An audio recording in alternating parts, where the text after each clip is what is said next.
About 3 years ago, during a TED Talk at Stanford, Dr. Russ Altman asked, "Why aren't all doctors using genetics to prescribe drugs?" The fourth point, and last point, is that physicians want to use this information. There's been many surveys. Would you use genetics to prescribe drugs if you could? Are you interested? Yes, yes, yes. What's the problem? We don't have guidelines. We don't feel like we're educated. This is a new thing. We need help. The laboratory represented by Health Marketers of America has responded with the solution, the needed help. Now there are no more excuses, so please keep watching and see why. Health Marketers of America proudly presents a pharmacogenomics test for all physicians, which is the easiest to read and understand in the industry. So easy? Well, you know. Health Marketers' pharmacogenomic genotyping is a miracle of modern science and a boon to modern medicine.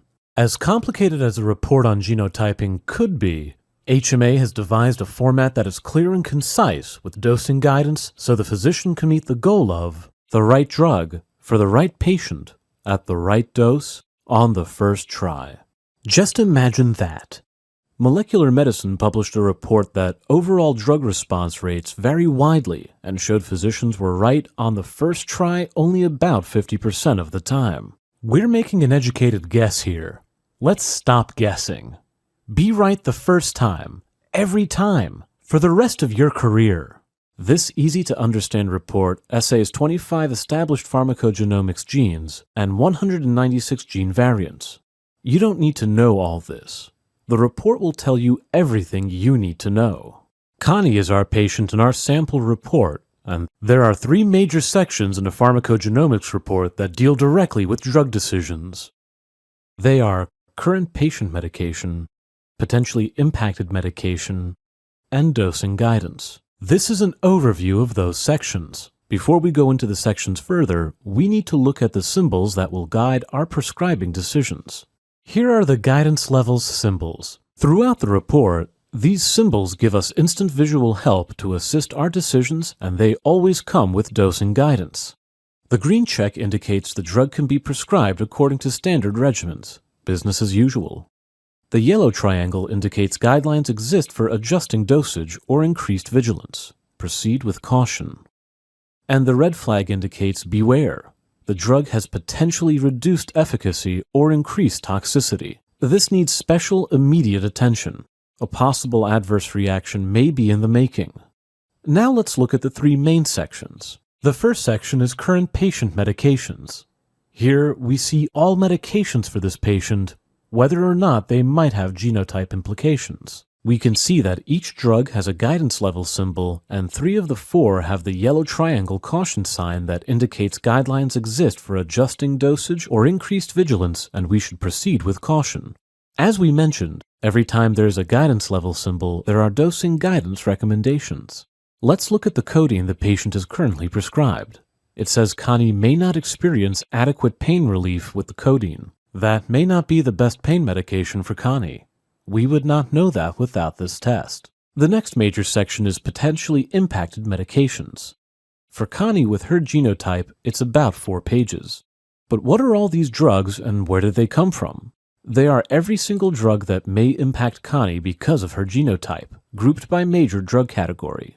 The headings in this section are the same as the guidance level symbols we saw earlier. Remember those?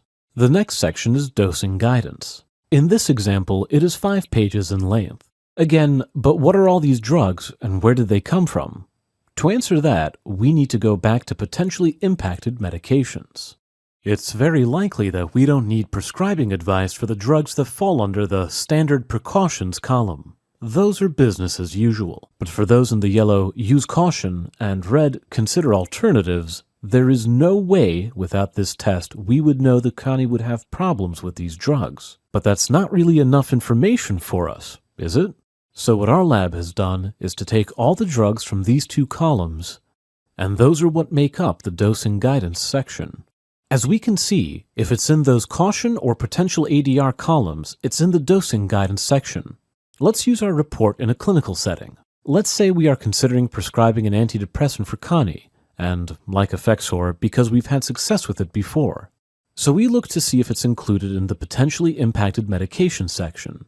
Effexor is there, but it is listed under the red flag heading of Consider Alternatives. Not good. For more information, we look at the red flag part of the dosing guidance section and find Effexor to see what we're dealing with. It reaffirms that we might consider alternatives, or prescribe Effexor very, very cautiously, or there may be a possible adverse drug reaction. Then, maybe even a malpractice suit. That's a lot of risk when there are a lot of antidepressants out there. We go back to potentially impacted medication and look for safe alternatives that fit Connie's genotype. One of the others, like Prozac or Paxil, will be safer, for sure. With their green check guidance levels symbol, we know they will be safe for Connie's genotype. So, because we chose to do a HMA genotyping test for Connie, we are probably going to adjust some of the currently prescribed drugs, like switch out the codeine for a drug with better efficacy, and avoiding a potential adverse drug reaction with Effexor and replacing it with a safe alternative in the green check zone. So from here on, armed with this test in her file, we will be right the first time, every time, going forward with Connie. Don't put your patients or yourself through that painful odyssey of trial and error like we nearly did with Effexor and we're correcting now with the codeine. Join the 21st century. Many of your colleagues have. Health Marketers of America's policies towards balanced billing should allow a practice to test all patients and avoid selective testing. This protocol will practically eliminate the risk for medical malpractice suits brought from adverse drug reactions. 7% of all hospital admissions are from ADRs. 2 million people. Contact your Health Marketers of America representative today. Thank you for watching.